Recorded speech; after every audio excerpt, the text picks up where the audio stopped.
Bagaimana mungkin sebuah peradaban bisa berubah tanpa peperangan besar, tanpa paksaan pedang, tanpa gemuruh penaklukan? Di suatu masa, ketika tanah Jawa masih diselimuti kabut ritual kuno, mantra-mantra bergaung di antara candi dan hutan lebat, datanglah sebuah cahaya yang tidak berteriak. Ia berbisik. Tidak meruntuhkan, tetapi merangkul. Tidak menghapus, tetapi menyelaraskan. Masuknya Islam ke Nusantara bukan sekedar peristiwa sejarah. Ia adalah transformasi kesadaran. Sebuah pergeseran halus dari dunia simbol menuju makna, dari bentuk menuju hakikat. Dan di jantung perubahan itu, berdiri sosok-sosok yang hingga hari ini namanya menggema seperti legenda. Wali Songo. Siapakah mereka sebenarnya? Apakah mereka hanya pendakwah yang bijak? Ataukah penjaga rahasia spiritual yang memahami denyut terdalam jiwa Jawa? Mengapa pendekatan mereka begitu lembut, namun dampaknya begitu dahsyat hingga membentuk identitas bangsa selama berabad-abad? Dalam video ini, kita tidak akan sekedar membahas kronologi sejarah. Kita akan menyelami lapisan makna di baliknya. Kita akan melihat bagaimana Islam hadir bukan sebagai kekuatan yang memutus masa lalu, tetapi sebagai cahaya yang menerangi makna terdalamnya. Bagaimana para wali menggunakan seni, budaya, simbol, bahkan wayang dan tembang sebagai jembatan antara langit dan bumi. Kita akan menyingkap strategi spiritual yang jarang dibahas. Bagaimana kebijaksanaan sufistik berpadu dengan kearifan lokal, menciptakan harmoni yang tidak hanya mengubah keyakinan, tetapi juga cara berpikir, cara hidup, dan cara memaknai Tuhan. Karena mungkin, kisah Wali Songo bukan hanya tentang masa lalu.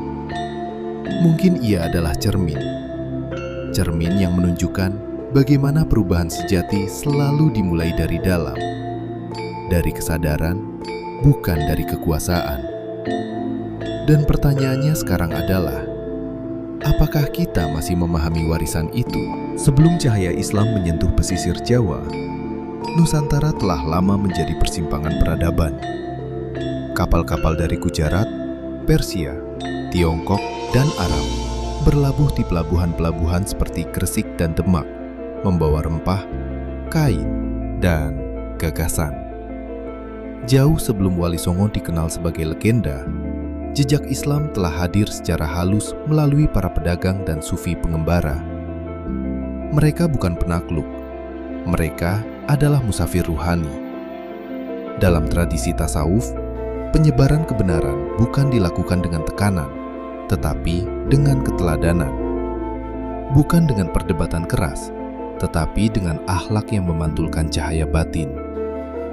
Di sisi lain, masyarakat Jawa saat itu hidup dalam kosmologi yang kaya. Warisan Hindu-Buddha, animisme, dan kepercayaan lokal membentuk pandangan tentang alam semesta sebagai jaringan energi sakral. Gunung dianggap pusat kosmis. Raja dipandang sebagai poros antara langit dan bumi. Ritual bukan sekadar seremoni, tetapi jembatan antara dunia kasat mata dan yang tak terlihat. Disinilah rahasianya. Islam yang datang ke Jawa bukanlah bentuk kaku yang mematahkan struktur lama. Ia hadir melalui dimensi batin, melalui jalan makrifat. Ajaran tauhid tidak diposisikan sebagai penolakan mentah terhadap simbol lama, tetapi sebagai pemurnian makna terdalamnya. Jika sebelumnya masyarakat memahami banyak manifestasi kekuatan, para wali memperkenalkan gagasan tentang satu sumber dari segala manifestasi itu. Bukan penghapusan simbol, tetapi penafsiran ulang. Wali Songo memahami bahwa kesadaran kolektif tidak bisa diubah secara frontal. Ia harus disentuh dari dalam. Mereka berbicara dalam bahasa budaya setempat. Wayang tidak dimusnahkan, ia ditransformasikan. Tembang tidak dilarang, ia diisi dengan nilai tauhid. struktur sosial tidak dihancurkan, ia diarahkan. Secara filosofis, ini adalah strategi yang sangat dalam. Tasawuf mengajarkan bahwa realitas memiliki lapisan: syariat, tarikat, hakikat, dan makrifat. Pendekatan para wali seakan bergerak melalui lapisan-lapisan ini. Mereka memperkenalkan hukum dan etika, syariat, membimbing melalui praktik spiritual, tarekat, lalu menanamkan pemahaman tentang kesatuan ilahi, hakikat, hingga akhirnya membuka jalan kesadaran, makrifat. Namun, mengapa kisah ini sering disederhanakan menjadi sekadar penyebaran agama? Karena sejarah sering ditulis dalam bahasa politik, bukan bahasa ruhani. Narasi besar kerajaan dan kekuasaan sering menutupi dimensi sunyi, dimensi transformasi batin yang sebenarnya lebih menentukan arah peradaban. Padahal, perubahan terbesar dalam sejarah Jawa bukan hanya pergantian penguasa, tetapi pergeseran orientasi spiritual dari kosmos yang terfragmentasi menuju kesadaran akan keesaan. Dan di balik layar perubahan itu, berdiri 9 sosok yang memahami satu prinsip rahasia. Manusia tidak bisa dipaksa menuju cahaya. Ia harus dibuat jatuh cinta pada cahaya itu. Siapa sebenarnya mereka, dan bagaimana strategi mereka bekerja begitu halus hingga hampir tak terlihat? Disitulah kita akan mulai membongkar lapisan berikutnya. Bayangkan sebuah malam di tanah Jawa abad ke-15. Lampu-lampu minyak berkelip di antara pepohonan. Rakyat berkumpul, bukan untuk mendengar ceramah panjang yang menggurui, tetapi untuk menyaksikan pertunjukan wayang. Di balik kelir, seorang dalang menggerakkan tokoh-tokoh kuno Mahabharata. Namun perlahan, ada sesuatu yang berubah. Nama-nama tetap sama. Kisahnya masih terasa akrab, tetapi maknanya bergeser. Disinilah salah satu rahasia Wali Songo bekerja. Salah satu tokoh sentral adalah Sunan Kalijaga. Ia memahami bahwa budaya adalah bahasa jiwa. Jika engkau ingin berbicara pada jiwa suatu bangsa, gunakan bahasanya. Jangan paksa ia belajar bahasa baru dalam sekejap. Wayang yang sebelumnya syarat simbol kosmologi Hindu-Buddha, mulai disisipi nilai tauhid, akhlak, dan kesadaran akan keesaan Tuhan. Bukan penghancuran, transformasi. Dalam dunia spiritual, ini dikenal sebagai sublimasi makna. Mengambil bentuk lama, lalu mengisinya dengan esensi yang lebih murni. Islam yang dibawa para wali bukanlah wajah kaku yang asing, tetapi cahaya yang menyatu dengan denyut kebudayaan. Perhatikan strategi ini. Alih-alih menyerang kepercayaan lama secara frontal, mereka menggeser pusat gravitasinya. Dari banyak dewa menuju satu sumber. Dari ritual yang berorientasi pada kekuatan luar, menuju kesadaran batin dan pertanggungjawaban pribadi di hadapan Yang Maha Esa. Dan ini bukan hanya pendekatan kultural. Ini adalah strategi psikologis yang sangat cerdas. Kesadaran kolektif tidak berubah karena argumen logis semata. Ia berubah karena pengalaman, karena resonansi emosional, karena rasa kedekatan.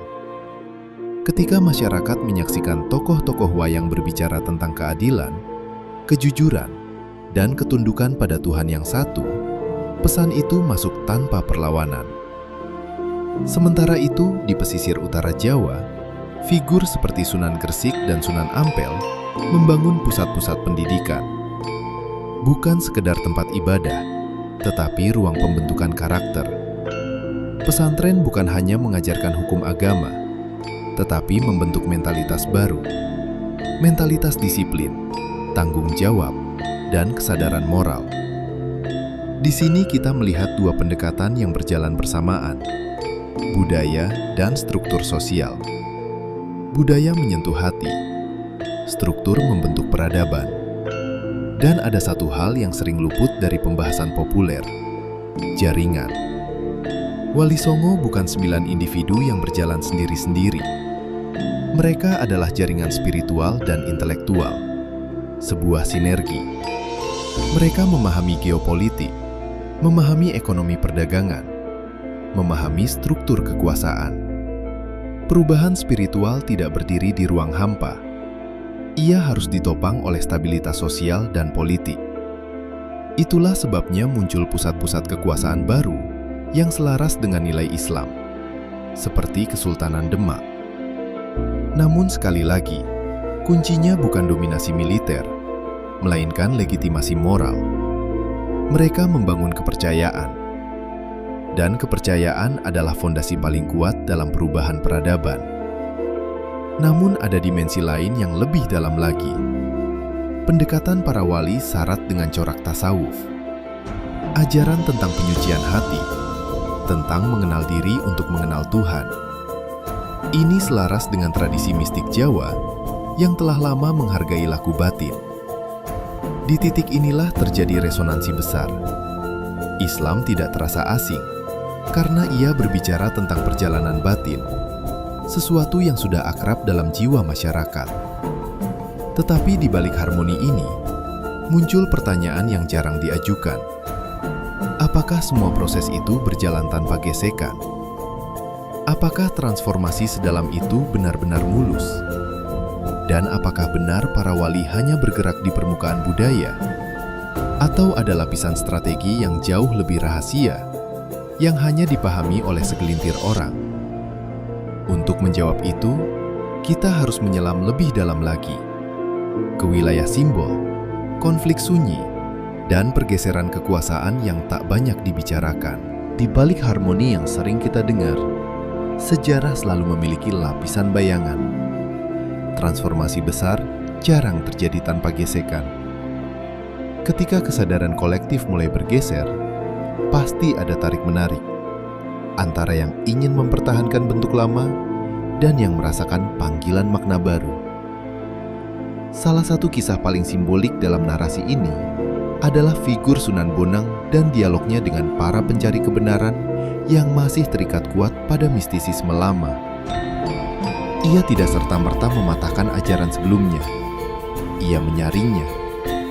Ia memurnikannya. Dalam beberapa tembang yang dinisbatkan kepadanya, tauhid tidak disampaikan sebagai doktrin keras, melainkan sebagai kesadaran batin yang halus, bahwa di balik segala bentuk, hanya ada satu realitas. Namun disinilah muncul paradoks. Sebagian aliran spiritual Jawa saat itu menekankan penyatuan total manusia dengan yang ilahi secara simbolik. Konsep ini kemudian hari dikenal dalam kontroversi tokoh seperti Syekh Siti Jenar.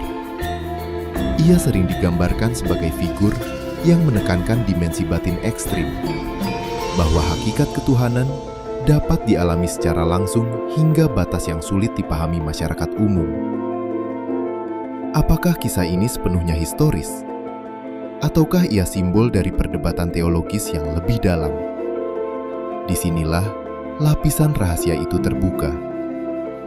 Masuknya Islam bukan hanya tentang mengganti ritual. Ia juga tentang menata ulang batas antara pengalaman mistik dan struktur syariat. Para wali memahami bahwa kesadaran spiritual tanpa fondasi hukum dapat menjadi liar. Tetapi, hukum tanpa kedalaman batin akan menjadi kering. Maka strategi mereka bukan memilih salah satu, melainkan menyeimbangkan keduanya. Inilah yang jarang dibahas. Wali Songo sedang menjaga keseimbangan kosmis. Mereka tidak hanya berdakwah, mereka mengatur ritme transformasi agar tidak terlalu cepat hingga merusak, dan tidak terlalu lambat hingga kehilangan momentum.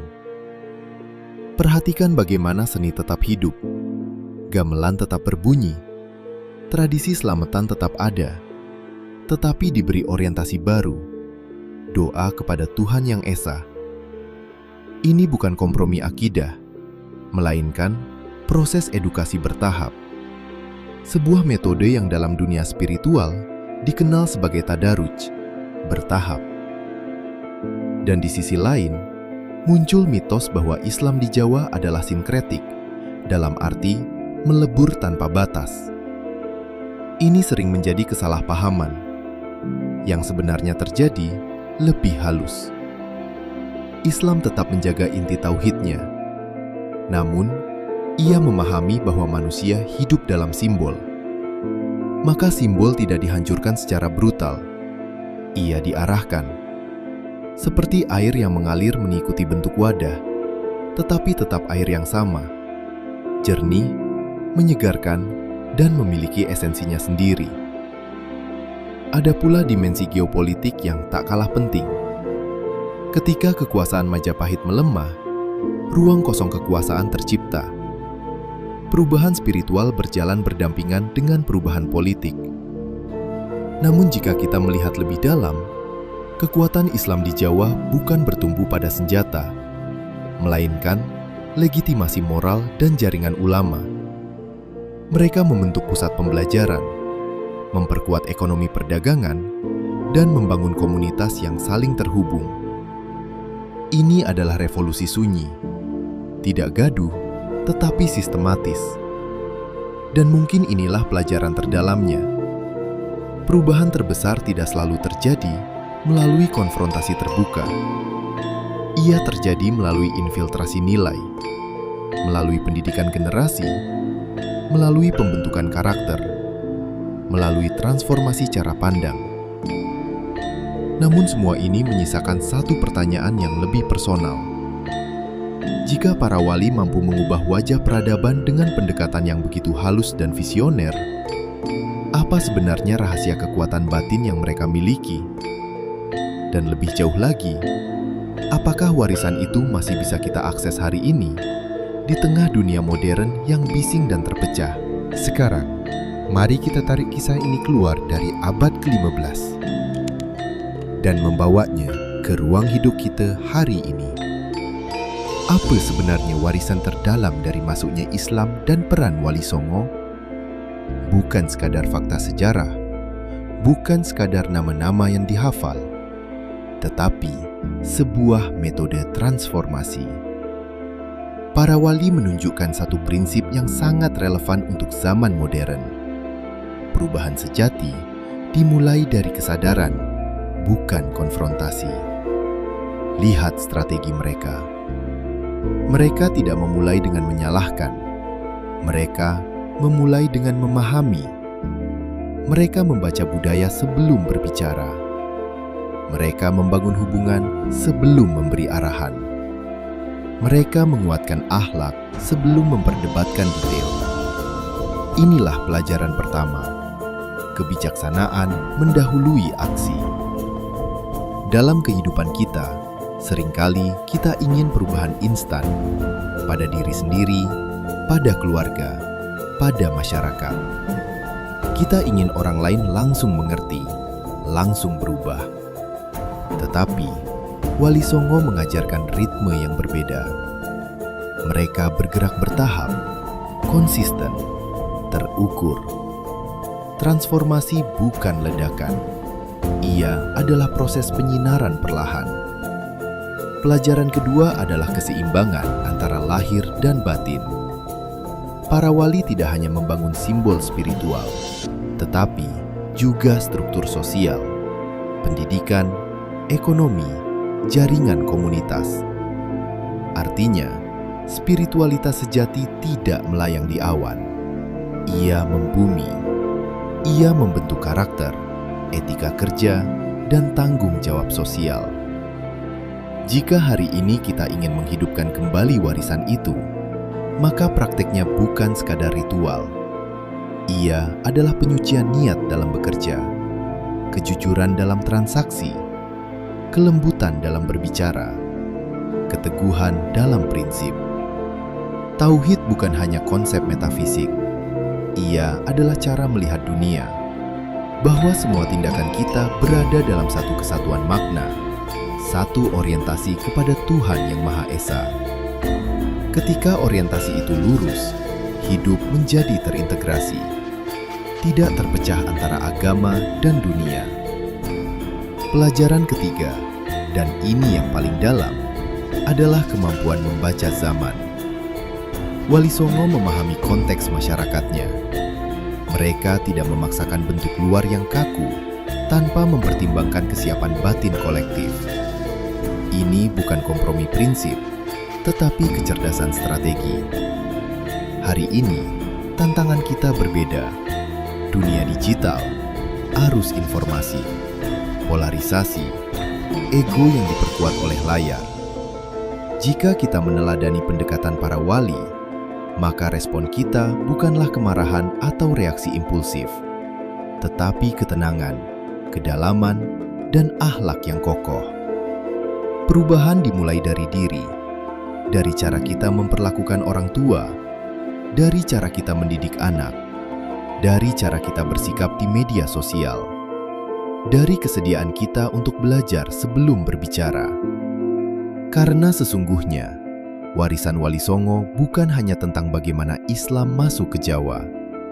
Ia adalah tentang bagaimana cahaya bisa masuk ke hati manusia, tanpa memaksa, tanpa merusak, tetapi dengan kelembutan yang penuh kekuatan.